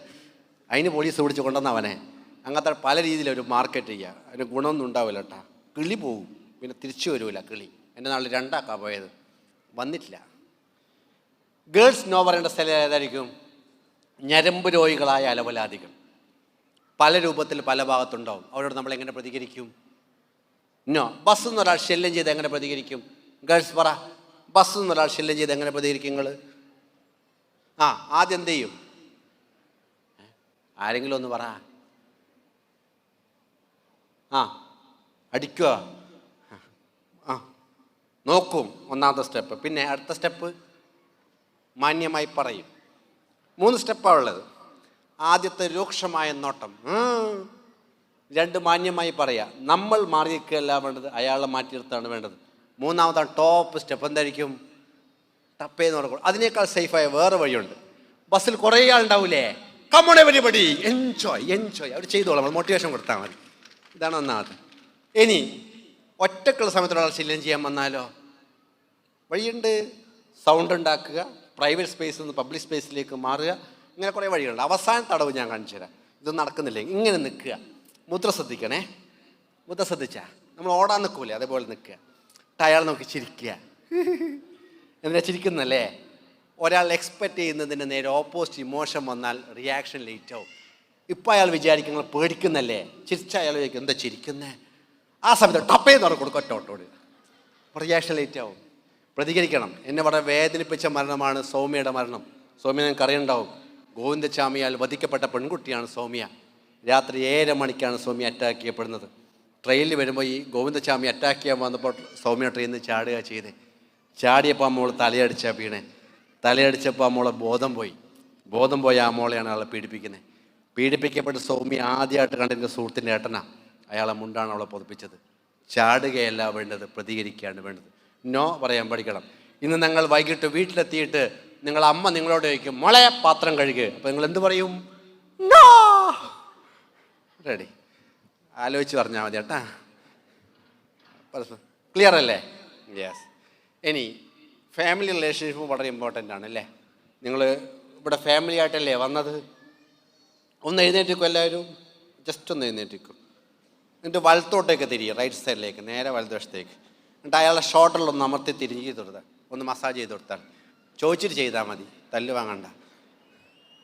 ചെയ്താ? എന്നിട്ട് തിരിച്ച് ഒന്ന് റിട്ടേൺ തിരിച്ചും കൊടുത്തേ ഒരു മസാജ്. ഒരു സുഖമില്ലേ? ഇരുന്നോ, വല്ലാണ്ട് സുഖിക്കണ്ട. റെഡി? ഏറ്റവും നല്ല കുടുംബാന്തരീക്ഷം ഉണ്ടാവണം നമുക്ക്. വേണ്ടേ? വേണം. അതിന് ഒരു 3 കാര്യങ്ങൾ പറയട്ടെ. ഒന്നാമത് സംസാരം കൂട്ടുക. സംസാരം കൂടും, ബന്ധം കൂടും. നമ്മളെ വീട്ടിൽ അമ്മയും അച്ഛനും മക്കളും ഒരുമിച്ചിരിക്കുന്ന സമയം ഉണ്ടാവണം എപ്പോഴും. എല്ലാ ദിവസവും ഒരു 15 മിനിറ്റ് 15 മിനിറ്റ്, 20 മിനിറ്റ് 20 മിനിറ്റ്, 1 മണിക്കൂറെങ്കിൽ 1 മണിക്കൂർ. ആ സമയം ഇങ്ങനെ ഒരുമിച്ചിരുന്ന് വർത്തമാനം പറയണം. ആ സമയത്ത് 2 കാര്യങ്ങൾ പാടില്ല. പേരൻസ് ശ്രദ്ധിച്ചാൽ മതി. ഒന്ന്, ഉപദേശം വേണ്ട. ആ സമയത്ത് ചില പേരൻസിന് മക്കളെ കിട്ടിയെന്നൊരു ഉപദേശിക്കണം. വേടാ 2 ഉപദേശം തരാമെന്നാട്ടാ വിടുക. ആ സമയത്ത് അത് വേണ്ട. 2, നിങ്ങളെ പഴയ കഥ പറയൂലേ പേരൻസിൻ്റെ, അതും വേണ്ട. മക്കളെന്നെ തള്ളുന്നാ പറയാ. മക്കൾ എന്തെങ്കിലും കിട്ടിയാൽ പേരൻസ് പറയും, നിനക്കല്ലേ എന്ത് സുഖമാണ്, പണ്ടത്തെ കാലല്ലേ കാലം, കിലോമീറ്റർ നടന്നിട്ടില്ലേ സ്കൂൾ പോയത് എന്ന് പറയും. അപ്പം മക്കൾ തുടങ്ങി തള്ളു എന്ന് പറയും. ആ സാധനം ഒഴിവാക്കിയുള്ള കുറച്ച് സമയം സംസാരിക്കുക. സംസാരം കൂടുമ്പോൾ ബന്ധം കൂടും, സംസാരം കുറയുമ്പോൾ ബന്ധം കുറയും. മതിലുകൾ എന്ന നോവലുണ്ട് ബഷീറിൻ്റെ. ആ മതിലുകളിൽ ബഷീർ ജയിലിലാവും. സ്വാതന്ത്ര്യ സമരത്തിന് വേണ്ടിയിട്ടാണ് ഈ മനുഷ്യൻ ജയിലിലാവുന്നത്. ജയിലിൽ വെച്ചിട്ട് നാരായണ എന്ന സ്ത്രീയെ പരിചയപ്പെടും. സംസാരിക്കാൻ തുടങ്ങി. നാരായണി പറയും, ഞാൻ വരുമ്പോൾ ഒരു കമ്പ് മുകളിലോട്ടിടാം, അപ്പം ഞാനും വരും. സംസാരിച്ചുകൊണ്ടിരിക്കുമ്പോൾ ബഷീർ നാരായണ പറയും, എനിക്ക് നിന്നെ ഒന്നും കാണണമായിരുന്നു, നാളെ ഞാൻ ഹോസ്പിറ്റലിലോട്ട് വരാം, ഞാനും വരും എന്നിട്ട് തിരിച്ചു നടക്കുമ്പോൾ ജയിലർ വന്നിട്ട് പറയും, ബഷീർ നിങ്ങൾക്കൊരു സന്തോഷ വാർത്ത, നിങ്ങൾ സ്വതന്ത്രനായിരിക്കുന്നു, നിങ്ങൾക്ക് വീട്ടിലോട്ട് പോവാം. അപ്പം ബഷീർ പറയും, എനിക്ക് സ്വാതന്ത്ര്യം വേണ്ട സാർ, ഞാൻ ഈ ജയിലിൽ തന്നെ നിന്നോളാം. സ്വാതന്ത്ര്യ സമരത്തിന് വേണ്ടി പോരാടി ജയിലിലെ ഒരു മനുഷ്യൻ സ്വാതന്ത്ര്യം വേണ്ട എന്ന് പറഞ്ഞുകൊണ്ട് നമുക്ക് പറഞ്ഞ മെസ്സേജ് ഇതാണ്. സംസാരിക്കാൻ ആളുടെ ജയില് സ്വർഗ്ഗമാണ്. നമ്മളെ കുടുംബത്തിൽ സംസാരം നടക്കണം. 1. 2, ഭക്ഷണം ഒരുമിച്ച് കഴിക്കുക, പറ്റുമെങ്കിൽ ഒരു ഭാഗത്തിന് ഭക്ഷണം കഴിക്കുക. ബിന്യാമീൻ, അയാൾ കണ്ട ഏറ്റവും സുന്ദരമായ കാഴ്ച എന്നുള്ള വിവരിക്കുന്നൊരു കാഴ്ചയുണ്ട്. ഹോസ്പിറ്റലിൽ അഡ്മിറ്റ് ആവും. തൊട്ടടുത്ത രോഗിയുടെ കുടുംബക്കാർ വരുന്ന കാഴ്ച പറയുന്നുണ്ട്. ഒരാൾ പോലും സ്വന്തം വാളുടെ ഭക്ഷണം കൊണ്ടുപോകണം ഞാൻ കണ്ടിട്ടില്ല. എല്ലാവരും തൊട്ടടുത്തുള്ളാൾക്ക് വാലിച്ചു കൊടുക്കുകയാണ്. എന്ത് സുന്ദരമായ കാഴ്ചയാണത്. ഒരാൾ ദൈവത്തോട് സ്വർഗത്തെക്കുറിച്ചും നരകത്തെക്കുറിച്ച് ചോദിച്ചുകൊണ്ടേയിരുന്നു. ദൈവം പ്രത്യക്ഷപ്പെട്ട് ആദ്യം നരകത്തിലേക്ക് കൊണ്ടുപോയി. വലിയ പാത്രത്തിൽ ഭക്ഷണമുണ്ട്, കുടിക്കാൻ തവിയുണ്ട്, കൈയുടെ ജോയിൻ്റ് മരം വെച്ച് കെട്ടിയിട്ടുള്ളത്. എല്ലാവരും വിശപ്പുകൊണ്ട് നിലവിളിച്ചുകൊണ്ടിരിക്കുക. തൊട്ടടുത്ത് സ്വർഗത്തിലോട്ട് കൊണ്ടുപോയി. വലിയ പാത്രത്തിൽ ഭക്ഷണമുണ്ട്, കുടിക്കാൻ തവിയുണ്ട്, കൈയുടെ ജോയിൻ്റ് മരം വെച്ച് കെട്ടിയിട്ടുള്ളത്. എല്ലാവരും തമാശയോടെ ചിരിച്ചുകൊണ്ടിരിക്കുക. ഈ മനുഷ്യൻ ദൈവത്തോട്, ദൈവമേ, സ്വർഗത്തിലും നരകത്തിലും ഒരേ സാഹചര്യം, സ്വർഗത്തിൽ സന്തോഷിക്കുന്നു, നരകത്തിൽ സങ്കടപ്പെടുന്നു, എന്തുകൊണ്ട്? ദൈവം പറഞ്ഞു, സ്വർഗത്തിലെ പരസ്പരം കോരിക്കൊടുക്കാൻ പഠിച്ചിരിക്കുന്നു, അതുകൊണ്ട് സ്വർഗ്ഗമായി. നരകത്തിൽ സ്വന്തമായിട്ട് കൊണ്ടുപോകാനേ പഠിച്ചിട്ടുള്ളതുകൊണ്ട് നരകമായി. ഈ കൈയുടെ ജോയിൻ്റ് കെട്ടിക്കഴിഞ്ഞാൽ സ്വന്തമായിട്ട് കൊണ്ടുപോകാൻ പറ്റില്ല, തൊട്ടടുത്തുള്ളൊക്കെ വാല് വെച്ച് കൊടുക്കാനേ പറ്റുള്ളൂ. നമ്മളൊക്കെ പരസ്പരം ഷെയർ ചെയ്ത് കൊടുക്കുമ്പോൾ നമ്മൾ കുടുംബം സ്വർഗ്ഗമാവും. സ്വന്തം വായിലോട്ട് മാത്രം കൊണ്ടുപോകാൻ പഠിച്ചാൽ അത് നരകമായിട്ട് മാറും. 3, സ്നേഹം പ്രകടിപ്പിക്കുക. ഒരുപാട് സ്നേഹം മക്കൾക്ക് രക്ഷിതാക്കളോടുണ്ടാവൂലേ? ഇല്ലേ? പാരൻസിന് ഒരുപാട് സ്നേഹം മക്കളോടുണ്ടാവൂലേ? അത് പ്രകടിപ്പിക്കുന്ന സ്നേഹമല്ലേ നമുക്ക് തിരിച്ചു കിട്ടുള്ളൂ. ഈ പാരൻസ് എന്ന് പറഞ്ഞാൽ വല്ലാത്ത സാധനങ്ങളാണ്. ഞാൻ ആലോചിക്കാറുണ്ട്, ഇവിടെയൊക്കെ ഞാൻ കണ്ടതിൽ ഏറ്റവും മഹാന്മാരായ 2 പേരെന്ന് ഞാൻ എപ്പോഴും മനസ്സിലാക്കുക എൻ്റെ ഉമ്മായും വാപ്പായുമാണ്. എന്ത് രസമാണ് ആ മനുഷ്യന്മാരെന്നറിയോ. ചെറുപ്പത്തിലൊക്കെ പല ദിവസങ്ങളിൽ എനിക്ക് 1 മണിക്ക് 2 മണിക്ക് വീട്ടിൽ നിന്ന് ഇറങ്ങിയിട്ട് പ്രോഗ്രാമിന് പോകുന്ന ദിവസം ആ 1 മണിക്ക് എൻ്റെ ഉമ്മ എനിക്ക് ചായ ഉണ്ടാക്കി തരും. എൻ്റെ ഇപ്പോൾ ടൗണിൽ കൊണ്ടുവിടും. അവിടെ മുഖത്ത് യാതൊരു സങ്കടം ഞാൻ കണ്ടിട്ടില്ല. എന്തെങ്കിലും ഉമ്മയ്ക്കോ ഉപ്പയ്ക്കോ വേണ്ടി 1 മണിക്കോ 2 മണിക്കോ എന്നോട് എഴുന്നേക്കാൻ പറഞ്ഞാൽ എനിക്ക് പറ്റൂല. ഉപ്പാക്ക് അസുഖമുള്ള സമയമുണ്ട്. ചില ദിവസങ്ങളിൽ ഞാൻ കരയുന്ന സൗണ്ട് ഞാൻ കേട്ടിട്ടുണ്ട്. തൊട്ട ദിവസം രാവിലെ ജോലിക്ക് പോകാൻ തയ്യാറാകും. ഞാൻ അപ്പോഴേക്ക് എന്തിനിങ്ങനെ കഷ്ടപ്പെട്ട് ജോലിക്കോണേ ചോദിക്കുമ്പോൾ ഉപ്പ പറഞ്ഞ മറുപടി ഉണ്ട്, ഞാൻ എത്ര വേദനിച്ചാലും ആ വേദനിച്ചതിൻ്റെ പേരിൽ 1 മണിച്ചോറ് എൻ്റെ മക്കൾക്ക് കുറേതിൽ 1 മണി ഞാൻ പണിയെടുക്കുന്ന. അങ്ങനെയാണ് പല പാരൻസൊക്കെ ഉണ്ടാവുക. പാരൻസൊരു അത്ഭുതം. അവർ ജീവിച്ചിരിക്കുക എന്ന് പറഞ്ഞാൽ നമുക്ക് സേഫ്റ്റി അല്ലേ. ഗുജറാത്തിലൊരു ഭൂകമ്പം നടന്നപ്പോൾ ഒരു സ്കൂൾ തകർന്ന ഒരു സ്കൂളിൽ തൻ്റെ മകളുടെ നടന്നിട്ട് അച്ഛൻ തെരച്ചിൽ തുടങ്ങി. പകൽ മുഴുവൻ തിരഞ്ഞു. രാത്രിയായപ്പോൾ ഫയർഫോഴ്സുകാർ പോയി, പക്ഷെ അച്ഛൻ പോയില്ല. വിളക്ക് വെച്ച് തിരയാൻ തുടങ്ങി. 2ാമത്തെ ദിവസം തിരഞ്ഞ്, 3 ദിവസം പകൽ മുഴുവൻ തിരഞ്ഞ് രാത്രി ഇങ്ങനെ തിരഞ്ഞുകൊണ്ടിരിക്കുമ്പോൾ സ്ലാവിൻ്റെ അതിന് അനക്കം കണ്ടു. നോക്കിയപ്പോൾ മകളിങ്ങനെ കോരിയെടുത്തിട്ട് കെട്ടിപ്പിടിച്ചുകൊണ്ട് അച്ഛൻ ചോദിക്കും, എൻ്റെ പൊന്നു മൂക്ക് പേടി തോന്നിയോ? അച്ഛൻ ഇറുക്കി പിടിച്ചിട്ട് ഈ മകൾ പറഞ്ഞ മറുപടിയുണ്ട്, ഈ ലോകത്തെവിടെയെങ്കിലും എൻ്റെ അച്ഛൻ ജീവിച്ചിരിപ്പുണ്ടെങ്കിൽ എൻ്റെ അച്ഛൻ ജീവിച്ചിരിപ്പുണ്ടെങ്കിൽ ഇങ്ങനെ കോരിയെടുക്കാമെന്ന് എനിക്കറിയായിരുന്നു എന്നാ. മലപ്പുറത്തൊരു ബസ് ഇങ്ങനെ കത്തിക്കൊണ്ടിരിക്കുന്ന ബസ്സിനകത്ത് തൻ്റെ മകൻ്റെ നിറഞ്ഞിട്ട് ബസ്സിലേക്ക് ചാടിക്കൊരു അച്ഛനുണ്ട്. ആ അച്ഛൻ ബസ്സിനകത്ത് തൻ്റെ മകനെ എടുത്തിട്ട് ബസ്സിൽ ജനാലിലേക്ക് പുറത്തേക്ക് എറിഞ്ഞിട്ട് ആൾ തിരിച്ചിറങ്ങുന്നതിന് മുമ്പ് ആ തീ മുഴുവൻ പടർന്നു പിടിച്ചിട്ട് ആ തീയിൽ ബന്ധു മരിച്ചൊരു അച്ഛൻ. അയാൾ മകനും പകരം കൊടുത്തത് അയാളുടെ ജീവനാണ്. ബൈക്ക് ആക്സിഡൻ്റ് ആയപ്പോൾ അമ്മയും അച്ഛൻ റോഡ് സൈഡിലൊക്കെ വീണത്, കുട്ടി റോഡിലാണ് വീണേ. പിറകെ വന്ന ലോറി തൻ്റെ കുഞ്ഞിൻ്റെ ദേഹത്ത് കയറുമെന്ന് മനസ്സിലാക്കി അമ്മ ആ റോഡിലേക്ക് ചാടി വീണ് തൻ്റെ കുട്ടിയെടുത്ത റോഡ് സൈഡിലേക്ക് തട്ടിയിട്ടിട്ട് പിറകെ വന്ന് ലോറി കയറി 2 പകുതിയായപ്പോൾ ഒരു അമ്മയുണ്ട്. ഈ അമ്മയൊക്കെ അച്ഛനെയൊക്കെ എത്രത്തോളം സ്നേഹിച്ചാലും മതിയാവുക. മക്കളെ, നിങ്ങൾ അവസാനമായിട്ട് നിങ്ങൾ അമ്മയുടെ നെറ്റിയിൽ അച്ഛൻ്റെ നെറ്റിയിൽ മുത്തം കൊടുത്ത എപ്പോഴാണ്? ഓർക്കുന്നുണ്ടോ? അവസാനമായിട്ട് ഞാൻ എൻ്റെ ഉമ്മാനും ഉപ്പാനും അവസാനം മുത്തിയത് ഇന്നലെയാണ്. വീട്ടിൽ നിന്ന് ഇറങ്ങുമ്പോഴും തിരിച്ചു വരുമ്പോഴും മുത്തും. അപ്പോൾ വല്ലാത്തൊരു ഫീലാണ്. വീട്ടിൽ നിന്ന് ഇറങ്ങുമ്പോൾ ഉമ്മായും ഉപ്പായും കാത്തിരിക്കുക മുത്തത്തിന് വേണ്ടിയിട്ട്. ഞാൻ വാപ്പാനെ ഏറ്റവും കൂടുതൽ മുത്തിയത് പനിച്ചെടുക്കുന്ന സമയത്താണ്. തുരുതുരാ മുത്തി കെട്ടിപ്പിടിച്ച് കിടന്നപ്പോൾ ഉപ്പ് പറഞ്ഞു, മോനെ എൻ്റെ പകർച്ചപ്പനിയാണ്, പൊന്നോനിക്ക് പകരും. ഞാൻ അപ്പാർത്ത് പറഞ്ഞത് എൻ്റെ പൊന്നുപ്പാനെ മുത്തിയിട്ട് പനിച്ച സങ്കടമില്ല, ഇപ്പം സന്തോഷമുള്ള. കാരണം കാലിന് കുരു വന്നൊരു ദിവസമുണ്ട്. പാതിരാത്രി ഇപ്പോൾ റൂമിലോട്ട് വന്നിട്ടുണ്ട്. ഞാൻ എണ്ണീറ്റ് നോക്കുമ്പോൾ ഉപ്പ റൂമിൻ്റെ അടുത്തുണ്ട്, എൻ്റെ അടുത്ത് കിടക്കുന്നുണ്ട്. എന്നിട്ട് ഇങ്ങനെ ഈ കുരു പൊട്ടീനോ എനിക്ക് വേണ്ടോ നോക്കാൻ വേണ്ടി വന്ന ഈ മനുഷ്യനൊക്കെ എത്രത്തോളം സ്നേഹിച്ചാലാ മതിയാകുക. നിങ്ങൾ അവസാനമായിട്ട് നിങ്ങൾ അമ്മയോട് അച്ഛനോട് എനിക്ക് എൻ്റെ അമ്മയെ ഇഷ്ടമാണ്, എൻ്റെ അച്ഛനെ ഇഷ്ടമാണെന്ന് പറഞ്ഞപ്പോഴാണ്, ഇതിന് പക്ഷേ സ്നേഹത്തോടെ ആ വായിലേക്ക് വെച്ചു കൊടുത്തപ്പോഴാണ് ഞാനൊക്കെ വിചാരിച്ച് ഞാൻ ഒരുപാട് അവരൊക്കെ സ്നേഹിച്ചെന്ന. ഞാൻ ഒന്ന് സ്നേഹിച്ചില്ല എന്ന് തിരിച്ചറിയുന്ന സുഹൃത്തുണ്ട്. 12 വർഷം അവൻ്റെ അച്ഛൻ ബെഡിലെ മനുഷ്യൻ മൂത്രമൊഴിക്കുക, ബെഡിലെ അച്ഛൻ കഷ്ടിക്കുക, അതൊക്കെ വൃത്തിയാക്കി എടുക്കും. കുളിപ്പിക്കലൊക്കെ അവനാ കുളിപ്പിക്കുക. സ്ഥിരമായി ക്ലാസ് മിസ് ചെയ്തപ്പോൾ ഞങ്ങൾ നിർബന്ധിച്ച് ക്ലാസ്സിലോട്ട് അയച്ചു. അന്ന് അവൻ്റെ അച്ഛൻ മരിക്കണേ. ഇന്നും അവൻ പറയും, അതുവരെ നോക്കിയിട്ട് മരിക്കുന്ന സമയത്ത് അടുത്തുണ്ടാകാൻ പറ്റില്ലല്ലോ, അതായിട്ട് വലിയ സങ്കടം. അവൻ പറഞ്ഞു 12 കൊല്ലം ഞാൻ എൻ്റെ ബെഡിൽ കിടന്നിട്ടില്ല. വാപ്പാരെ ബെഡിതായ ഒരു പാ പിടിച്ചിട്ട് കിടക്കുക. രാത്രി അവിടെ അച്ഛന് പ്രാണവേദന വന്നാൽ രാത്രി അച്ഛന് വെള്ളം കുടിക്കുമെന്ന് തോന്നി ഞങ്ങൾക്ക് വെള്ളം എടുത്ത് വായിച്ചു കൊടുക്കാമെന്ന. ഇങ്ങനെയൊക്കെ സ്നേഹിക്കുന്ന മക്കളുണ്ടെന്ന് അറിയുമ്പോൾ നമ്മളൊന്നും സ്നേഹിച്ചില്ല തിരിച്ചറിവുണ്ടാവുക. ഇടയ്ക്ക് നിങ്ങൾ അമ്മയുടെ മടിയിൽ കിടക്കണം. എന്നിട്ട് നിങ്ങൾ അമ്മയോട് നിങ്ങളെ മുടിയിൽ ഇങ്ങനെ തലോടാൻ പറയണം. അത് വല്ലാത്തൊരു അനുഭവമാണ്. ഇങ്ങനെ തലോടുമ്പോൾ വല്ലാത്തൊരു സുഖം ഉണ്ടാവും. ഇടയ്ക്ക് നിങ്ങളെ മടിയിൽ അമ്മയെ കിടത്തണം. എന്നിട്ട് ആ മുടിയിൽ ഇങ്ങനെ തലോടി കൊടുക്കണം. ഇടയ്ക്ക് നിങ്ങൾ അച്ഛൻ്റെ കൈ ഇങ്ങനെ തുറന്നു നോക്കണം. വല്ലാത്ത മരവിപ്പൊക്കെ ചിലപ്പം കയ്യിലുണ്ടാവും, വല്ലാത്ത കട്ടിയുണ്ടാവും ചില അച്ഛന്മാരുടെ കൈക്ക്. അത് പണിയെടുത്ത ഇന്ത്യ ആ കയ്യിലൊക്കെ തലോടി കൊടുക്കണം. ആ മനുഷ്യൻ്റെ തലയിലെ നരച്ച മുടികളൊക്കെ ഇടയ്ക്ക് പറിച്ചു കൊടുക്കണം. ആ കഷണിയിലൊക്കെ ഒന്ന് തലോടി കൊടുക്കണം. അമ്മയുടെയും അച്ഛൻ്റെയും കൈ പിടിച്ചിടക്ക് നടക്കണം. നിങ്ങൾ എപ്പോഴെങ്കിലും അച്ഛൻ്റെ കൈ പിടിച്ച് നടന്നു നോക്കിയിട്ടുണ്ടോ? നമ്മൾ കുഞ്ഞു കുട്ടിയുടെ ഫീൽ ഉണ്ടാവും. അച്ഛൻ്റെ കൈ പിടിച്ച് നടക്കണം, അമ്മയുടെ കൈ പിടിച്ച് നടക്കണം. അമ്മയും അച്ഛനും കിടക്കുമ്പോൾ അവിടെ നടുവ് പോയി കിടക്കണം. ഏറ്റവും സന്തോഷകരമായ മൊമെൻറ്റ്സ് അവർക്ക് കൊടുക്കണം. ഏറ്റവും ബ്യൂട്ടിഫുള്ളായിട്ട് സ്നേഹിക്കണം. കുറച്ചു കാലം നമുക്ക് അവിടെ സ്നേഹിക്കാൻ കഴിയുള്ളൂ, ഇല്ലേ? ആ കാലത്ത് അടിപൊളിയായിട്ട് സ്നേഹിക്കണ്ടേ? ഈ മകൻ മരിച്ചെന്ന് അമ്മ മരിച്ചെന്ന് വൈകുന്നേരം മകനെ കാണാനില്ല, അമ്മ മരിച്ചെന്ന് വൈകുന്നേരം മകനെ കാണാനില്ല. എല്ലാവരും അന്വേഷിച്ച് ചെല്ലുകയാണ്. അവസാനം ഖബർസ്ഥാനിൽ വെച്ചിട്ട് മകനെ കിട്ടി. അമ്മയുടെ ശവക്കലറയില്ലേ, അതിൻ്റെ മുകളിൽ ഇവനിങ്ങനെ ഒട്ടിപ്പിടിച്ച് കിടക്കുകയാണ്.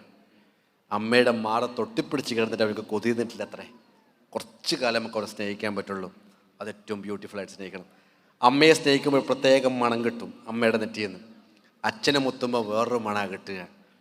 മുത്തി നോക്കണം. അവിടെ മുഖമൊക്കെ ചിലപ്പോൾ ചൊളിഞ്ഞു പോയിട്ടുണ്ടാവും, അവരെ നെറ്റിക്കൊക്കെ മാറ്റുണ്ടാവും, അവരെ കാണുന്ന സൗന്ദര്യത്തിലൊക്കെ മാറിയിട്ടുണ്ടാവും. പക്ഷെ ഏറ്റവും ബ്യൂട്ടിഫുള്ളായിട്ട് അവരെ സ്നേഹിക്കാൻ പറ്റണം. ഏറ്റവും അടിപൊളിയായിട്ട് അവരെ ചേർത്ത് പിടിക്കാൻ പറ്റണം. ഏറ്റവും ബ്യൂട്ടിഫുള്ളായ മൊമെൻറ്റ്സ് അവർക്ക് കൊടുക്കാൻ പറ്റണം. റെഡി?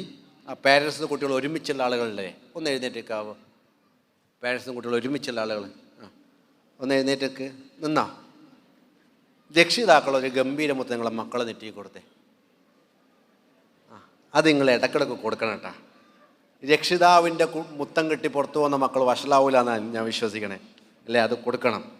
ആ മക്കളുടെ അവകാശമാണ് രക്ഷിതാവിൻ്റെ മുത്തം. ഇനി കുട്ടികൾ തിരിച്ച് ഒരു മിനിറ്റ് കൂടി, കുട്ടികളൊരു ഗംഭീര മുത്തം തിരിച്ചു കൊടുത്തേ രക്ഷിതാവിന്. ഒരു ഐലവൊക്കെ കൊടുത്താൽ കൊടുത്തോ, നഷ്ടമൊന്നുമില്ലല്ലോ. ഇതൊരു തുടക്കമാവട്ടെ. ഇരുന്നോളൂ. ഇതെല്ലാ ദിവസവും ശീലിക്കാൻ പറ്റിയാണ്ടല്ലോ ഭയങ്കര രസം ഉണ്ടാവും ആ ലൈഫിൽ. റെഡി? കൈയടിച്ചോ. അപ്പോൾ അത് ശീലിക്കണം. ഭയങ്കര രസമാണ് ഈ സാധനം. സ്നേഹിക്കും. നമ്മുടെ ഈ വീട് എന്നുള്ള സാധനമില്ലേ, അതുണ്ടാക്കുന്ന ഇമ്പാക്റ്റിൽ നമ്മൾ എവിടെ പോയാലും സ്നേഹത്തിൻ്റെ ഒരു ചെങ്ങലയെ നമ്മൾ കൂട്ടിക്കെട്ടപ്പെടുമ്പോൾ ഒരു സുഖമില്ലേ? നമ്മൾക്ക് പിന്നെയും നമുക്ക് വീട്ടിലോട്ട് വരാൻ തോന്നുന്നത് എന്തുകൊണ്ടാണ്? അവിടെ പ്രിയപ്പെട്ട ആളുകളുള്ളത് കൊണ്ടല്ലേ? അല്ലെങ്കിൽ നമ്മളിലൂടെ അങ്ങ് പോവില്ലേ? ആ സ്പേസ് എപ്പോഴും മക്കൾക്ക് നമ്മുടെ വീട്ടിലുണ്ടാവണം, പാരൻസിനുണ്ടാവണം. റെഡി? യെസ്. ഇനി തുടരട്ടെ? യെസ്. വിഷമായ ഇല്ല. ഒന്ന് എഴുന്നേറ്റുന്നോ, ഒന്നും കൂടി എഴുന്നേറ്റുന്നു. ഒന്ന് ഒരു 2-3 ഷെയ്ക്ക് ഹാൻഡ് കൊടുത്തിട്ടിരുന്നോ, ഒരു സങ്കടം തീർട്ട് ഷെയ്ക്ക് ഹാൻഡ് ചിരിച്ചോട്ട് കൊടുത്താട്ടാ. എന്നിട്ടിരുന്നോ.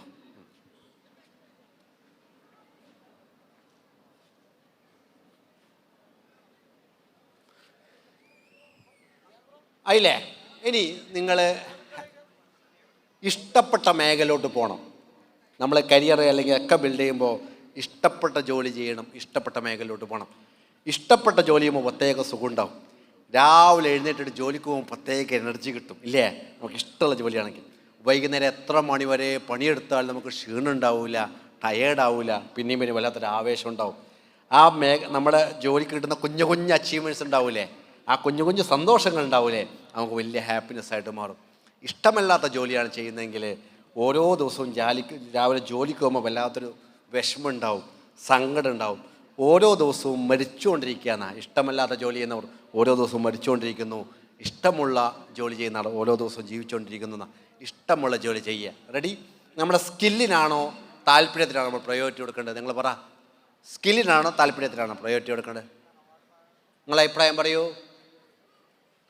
സ്കില്ല്. പിന്നെ ബാക്കിയുള്ളവരുടെ അഭിപ്രായം എന്താ? എന്തിനെങ്കിലും കൊടുത്താളി അല്ലേ? പറഞ്ഞുതരാം. എനിക്ക് സ്പോർട്സിനോട് വളരെ താല്പര്യമാണ്. എൻ്റെ ഫേവറേറ്റ് ഗെയിം ക്രിക്കറ്റാണ്. ഞാൻ ബാറ്റ് നിന്നാൽ ഔട്ടാക്കാൻ പ്രയാസമാണ്. കാരണം ഞാൻ 2 കാല് സ്റ്റമ്പിൻ്റെ മുമ്പിൽ വെക്കും. നാട്ടിൻപുറത്ത് LBW എന്നുള്ള സാധനമില്ല. പിന്നെ അവർക്ക് ഔട്ടാക്കണമെങ്കിൽ ക്യാച്ച് ചെയ്യണം, അത് പ്രയാസമാണ്. ബാറ്റിന് കൊണ്ടാലാണ് അവർക്ക് ക്യാച്ച് ചെയ്യാൻ പറ്റുക. കൊള്ളൂല. ഞാൻ പല മാരകമായ ഷോട്ടും കളിക്കുമ്പോൾ 4 ഭാഗത്തോടെ പോകും. അതാണ് എൻ്റെ ക്രിക്കറ്റ് കരിയർ. ഞാൻ ഫുട്ബോളിലോട്ട് പിന്നെ മാറി. ഫുട്ബോൾ കളിക്കുമ്പോൾ ഞാൻ ബോൾ മാത്രമേ ശ്രദ്ധിക്കാറുള്ളൂ. ബോളിന് മുന്നിൽ കുഞ്ഞു കുഞ്ഞു കാല് വരൂലേ, ഞാൻ മൈൻഡാക്കൂല, ചവിട്ടി മാറ്റും.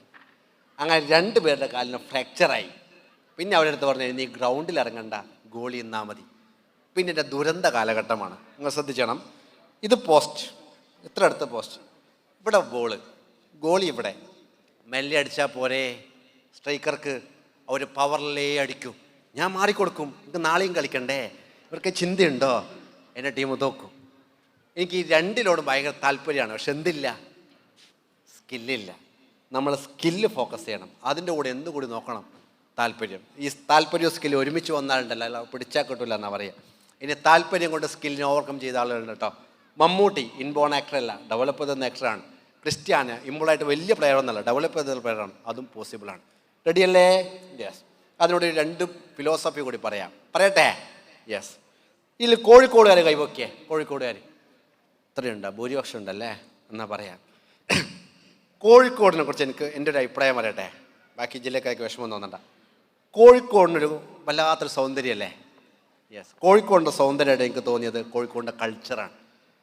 നമ്മൾ ബീച്ചിലൊക്കെ പോയി കഴിഞ്ഞാൽ അവിടെ പാട്ട് പാടുന്നുണ്ടാവും, ഡാൻസ് കളിക്കുന്നുണ്ടാവും. ഒരു ടീം പാട്ട് പാടും, ചുറ്റും കുറേ ആൾക്കാർ കൂടെ കൈകൊട്ടി പാട്ട് പാടും, കുറച്ചാൾ ഡാൻസ് കളിക്കുന്നുണ്ടാവും. എല്ലാവരും ഏറ്റവും നന്നായിട്ട് ആ ഡാൻസും പാട്ടും ആസ്വദിക്കുന്നുണ്ടാവും. വേറെ ആളെ ബുദ്ധിമുട്ടിക്കാതിരിക്കാൻ പ്രത്യേകം ശ്രദ്ധിക്കുന്നുണ്ട്. ഞാൻ ലാസ്റ്റ് ബീച്ചിൽ പോയപ്പോൾ 3 കുടിയന്മാർ മാരകമായിട്ട് ഡാൻസ് കളിക്കുന്നുണ്ട്. പക്ഷെ വേറൊരാളെ ഒരു ബുദ്ധിമുട്ടിക്കാതെ അവർ ഏറ്റവും നന്നായിട്ട് ഡാൻസ് കളിക്കുന്നുണ്ട്. അത് വലിയ ഫിലോസഫിയാണ്. കോഴിക്കോടിൻ്റെ കൾച്ചറായിട്ട് എനിക്ക് തോന്നി എന്താ അറിയോ, നമ്മുടെ ജീവിതം ഏറ്റവും നന്നായിട്ട് ആസ്വദിക്കുക, വേറൊരാളെ പ്രയാസപ്പെടുത്താതിരിക്കുക. മക്കളെ, നിങ്ങളെ ജീവിതം ഏറ്റവും ബ്യൂട്ടിഫുൾ ആയിട്ട് നിങ്ങൾ ആസ്വദിക്കണം, പേരൻസ്.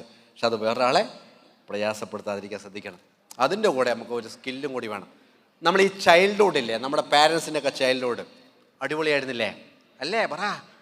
രാവിലെ എഴുന്നേക്കും, ക്ലാസ്സിലോട്ട് പോണതിന് മുമ്പ് നമ്മളൊരു കളിക്കാൻ പോക്കുണ്ട്. അത് കഴിഞ്ഞിട്ടാണ് നേരെ ക്ലാസ്സിലോട്ട് പോവുക. ക്ലാസ്സിൽ എത്തിക്കഴിഞ്ഞിട്ട് ബ്രേക്ക് ടൈമൊക്കെ പിന്നെയും കളികളായിരിക്കും, എൻജോയ്മെൻ്റ് ആയിരിക്കും, എൻ്റർടൈൻമെൻറ്റ്സ് ആയിരിക്കും. വൈകുന്നേരം വീട്ടിലെത്തിയിട്ട് ഓടി വന്നിട്ട് ബാഗ് വെച്ചിട്ട് ഒരു ഓട്ടമുണ്ട് പിന്നെയും ഗ്രൗണ്ടിലേക്ക്. ആ ഗ്രൗണ്ടിലേക്ക് ഓടിയിട്ട് പിന്നെയും കളിയായിരിക്കും. വെക്കേഷൻ ടൈമിൽ ഒന്ന് കുളത്തിലെ കുളി ഉണ്ടാവും, കുഞ്ഞു കുഞ്ഞു കച്ചവടങ്ങളുണ്ടാവും, മാച്ച് കളി ഉണ്ടാവും, ടൂർണമെൻറ്റുകൾ ഉണ്ടാവും. ഈ കളികളും ഈ കുളത്തിലെ കുളിയൊക്കെ നമുക്ക് ഉണ്ടാക്കി തന്ന കുറേ സ്കില്ലുകളുണ്ട്.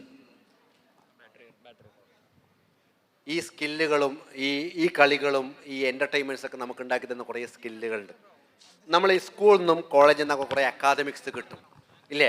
അത് പ്രാക്ടിക്കലായിട്ട് ജീവിതത്തിലേക്ക് നടപ്പിലാക്കാനുള്ള കുറേ സ്കില്ലുകൾ കിട്ടുക സ്കൂളിന് പുറത്തുള്ള, കോളേജിന് പുറത്തുള്ള കുറേ ആക്ടിവിറ്റീസിലൂടെയാണ്. ഇതിന് പുറത്തുള്ള പരമാവധി ആക്ടിവിറ്റീസ് നമുക്ക് ഇൻവോൾവ് ചെയ്യുക.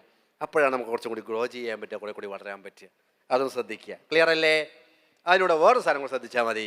നല്ല ഫ്രണ്ട് സർക്കിൾ വേണം. കുട്ടികൾക്ക് ഫ്രണ്ട്സ് ഉണ്ടോ? ഇല്ലേ? പിന്നെ വൈബ് ഫ്രണ്ട്സ് ആണോ? യെസ്. ഫ്രണ്ട്സ് വേണം, നല്ല അടിപൊളി ഫ്രണ്ട്സ് വേണം. ഈ ഫ്രണ്ട്ഷിപ്പിന് 2-3 ടൈപ്പ് ഫ്രണ്ട്സ് ഉണ്ട്. ഒന്ന് വൈബ് ഫ്രണ്ട്സ് എന്ന് പറഞ്ഞ കാറ്റഗറി ഉണ്ട്. ഈ സാധനം ഒരു ടീമിലുണ്ടെങ്കിൽ ആ ടീം മൊത്തം വൈബായിരിക്കും, ഭയങ്കര എനർജി ആയിരിക്കും. ഈ സാധനം ഇല്ലെങ്കിൽ ആ ടീം ഇങ്ങനെ ഡൗൺ ആവും. ആ ആൾ നമ്മൾ ആ ടീമിലുണ്ടെങ്കിൽ നമുക്ക് എത്ര നേരം വേണമെങ്കിൽ അവിടെ സംസാരിച്ചിരിക്കും. ട്രിപ്പിന് പോകുമ്പോൾ ഭയങ്കര രസമായിരിക്കും. ഈ ചെങ്ങായി നമ്മളെ കൂടെ ഉണ്ടെങ്കിൽ ആ ട്രിപ്പ് ഭയങ്കര രസമായിരിക്കും. ആ ചെങ്ങായി ഇല്ലെങ്കിൽ നമുക്ക് ആ ട്രിപ്പിന് പോകാൻ തോന്നൂല. ഈ ഇങ്ങനത്തെ ആളുകളൊക്കെ ഗൾഫിൽ പോയി കഴിഞ്ഞാൽ ആ ടീം അങ്ങനെ ഇല്ലാണ്ടാവും. മറ്റൊരു ഫ്രണ്ട്ഷിപ്പിൻ്റെ വേറെ പ്രത്യേകത എന്താ അറിയോ? നമ്മളൊക്കെ ഏറ്റവും കൂടുതൽ പണി തരിക നമ്മളെ ഏറ്റവും അടുത്ത ഫ്രണ്ട്സ് ആയിരിക്കും. ബർത്ത്ഡേ, ഏതെങ്കിലും ഒരാളുടെ ബർത്ത്ഡേ വന്നു കഴിഞ്ഞാൽ നമ്മളൊക്കെ അവരുടെ ബർത്ത്ഡേ വിഷയം നല്ല ഫോട്ടോ വെച്ചിട്ടില്ല, അയാൾ ഏറ്റവും നല്ല അടിപൊളി ഫോട്ടോ വെച്ചിട്ടാണ്. നമ്മൾ അടുത്ത ഫ്രണ്ട്സിൻ്റെ ബർത്ത്ഡേ നമ്മളെ വിഷയം എങ്ങനെയാണ്? അവൻ്റെ ഏറ്റവും വൃത്തികെട്ട ഫോട്ടോ വെച്ചിട്ടാണ്. അവൻ ഏറ്റവും മോശം ഫോട്ടോ ഒക്കെ വെച്ച് ഹാപ്പി ബർത്ത്ഡേ ഡിയർ എന്നൊക്കെ പറഞ്ഞിട്ട് അവൻ്റെ ഏറ്റവും മോശം വീഡിയോ ഒക്കെ പുറത്തു വിടും. അത് രസമാണ്. ആ റിലേഷൻഷിപ്പിൻ്റെ സുഖമാണ്. ഫ്രണ്ട്ഷിപ്പ് എപ്പോഴും നമുക്ക് വേണം. നമുക്ക് ഫ്രണ്ട്ഷിപ്പ് ഇല്ലെങ്കിൽ നമ്മൾ ആ ജീവിതം ആസ്വദിക്കുന്നത് കുറഞ്ഞിരിക്കുന്നു എന്നതിൻ്റെ അർത്ഥം.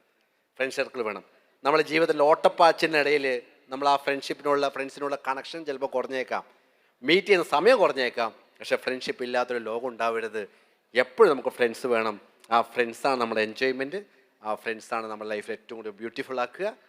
അപ്പോൾ ഏറ്റവും അടിപൊളിയായിട്ട് ലൈഫ് മുന്നോട്ട് കൊണ്ടുപോകാൻ പറ്റട്ടെ, ഏറ്റവും നന്നായിട്ട് ആസ്വദിക്കാൻ പറ്റട്ടെ. എത്ര ഗ്രോത്ത് ഉണ്ടാകുമ്പോഴും അതിൽ ഹാപ്പിയായ കുറേ മൊമെൻറ്റ്സ് ഉണ്ടാവട്ടെ എന്ന് ആശംസിക്കുന്നു. Thank you very much. നിങ്ങൾക്ക് എന്തെങ്കിലും ചോദ്യങ്ങളുണ്ടെങ്കിൽ ചോദിക്കാം. എന്തെങ്കിലും ഉണ്ടോ?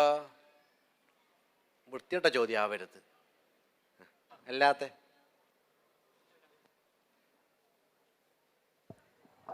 പോയാ നിങ്ങൾക്ക്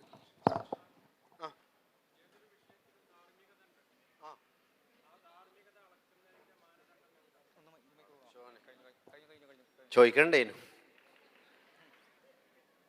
ധാർമ്മികത അളക്കുന്നതിൻ്റെ മാനദണ്ഡം എന്താണെന്നാ ചങ്ങായി ചോദിച്ചത്. ഞാൻ നേരത്തെ ആദ്യം പറഞ്ഞ സാധനമില്ലേ, മക്കൾക്ക് CC കൂടുതലാന്ന് പറഞ്ഞില്ലേ? ചില താടി നിറച്ചാക്കും CC കൂടുതലാണ്. എനിക്കിപ്പോൾ മനസ്സിലായി. അമ്മാര് ചോദിച്ചു. അത് ഓരോരുത്തരും ഇൻഡിവിജ്വൽ പ്രിഫറൻസ് ആയിരിക്കും, അയാളുടെ മൊറാലിറ്റി എന്നൊക്കെ പറഞ്ഞത്. ധാർമ്മികത ഏറ്റവും പ്രധാനപ്പെട്ട ധാർമ്മികത ഞാൻ നേരത്തെ പറഞ്ഞ പോയിന്റാണ്. നിങ്ങൾ ജീവിതം ആസ്വദിക്കുക, അത് വേറൊരാളെ ബുദ്ധിമുട്ടിക്കാതിരിക്കുക. നമുക്ക് ഒരുപാട് ഫിലോസഫി ഉണ്ടാവും ഇല്ലേ? ഉണ്ടാവും. നമ്മൾ ആശയങ്ങൾ ഉണ്ടാവും എന്ന് വെച്ചാൽ വേറൊരാളെ പ്രയാസപ്പെടുത്താതിരിക്കാൻ ശ്രദ്ധിച്ചാൽ മതി. അതാണ് എനിക്ക് തോന്നിയ സാധനം.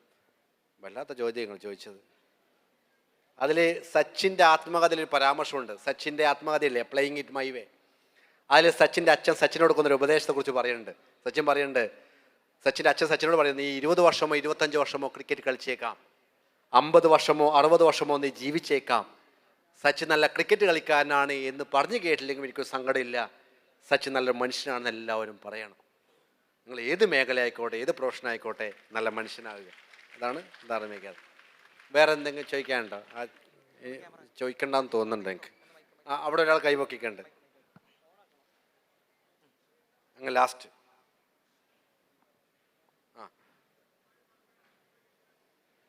ഉമ്രക്ക് പോയെന്നാണാ?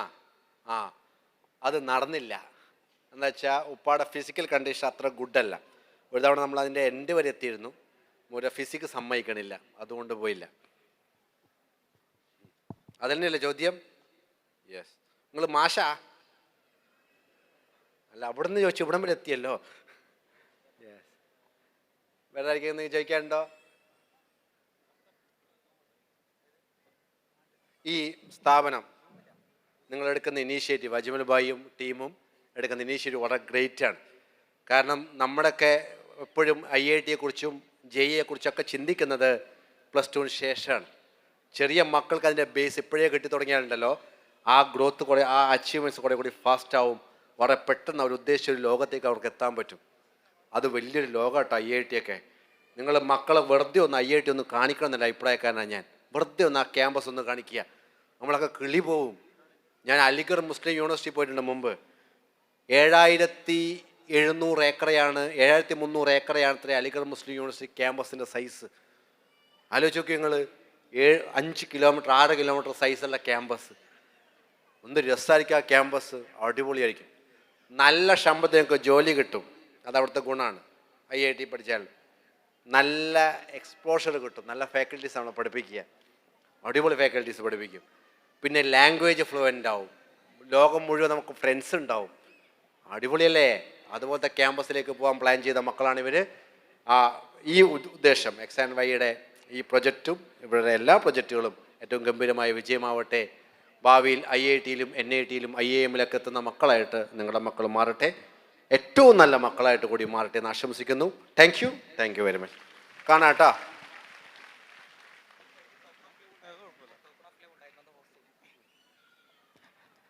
എക്സ് ആൻഡ് വൈ ഫാമിലി മീറ്റപ്പിൻ്റെ ഒപ്പം ഏറ്റവും മനോഹരമായ നിമിഷങ്ങളിലാണ് നാം ഉള്ളത്.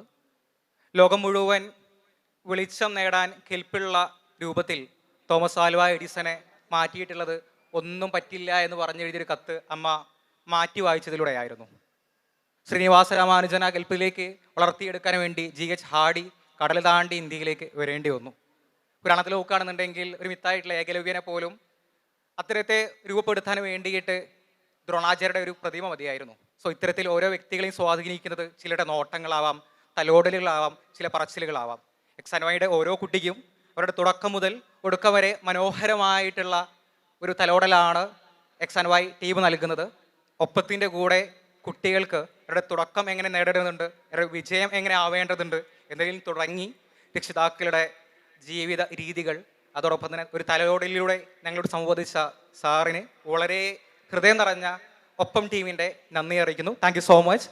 ഈ ബാബു രാമേന്ദ്രന്റെ വർത്താനം പോലില്ല ഈ ചെങ്ങായിയുടെ വർത്താനം. അടിപൊളി. ഈ ചെങ്ങായി ഉണ്ടെങ്കിൽ ഞാൻ വരേണ്ട ആവശ്യമില്ലേ. Thank you. ആൻഡ് ഒരു ടോക്കൺ ഓഫ് ലവ് ഉണ്ട് നൽകാൻ വേണ്ടിയിട്ട് X and Y director Anil Pramod സാറിനെ സ്നേഹപൂർവ്വം ക്ഷണിക്കുന്നു ഏറ്റുവാങ്ങാനായി. പ്രിയപ്പെട്ട നിസ പട്ടോൺ സർ, പ്ലീസ്.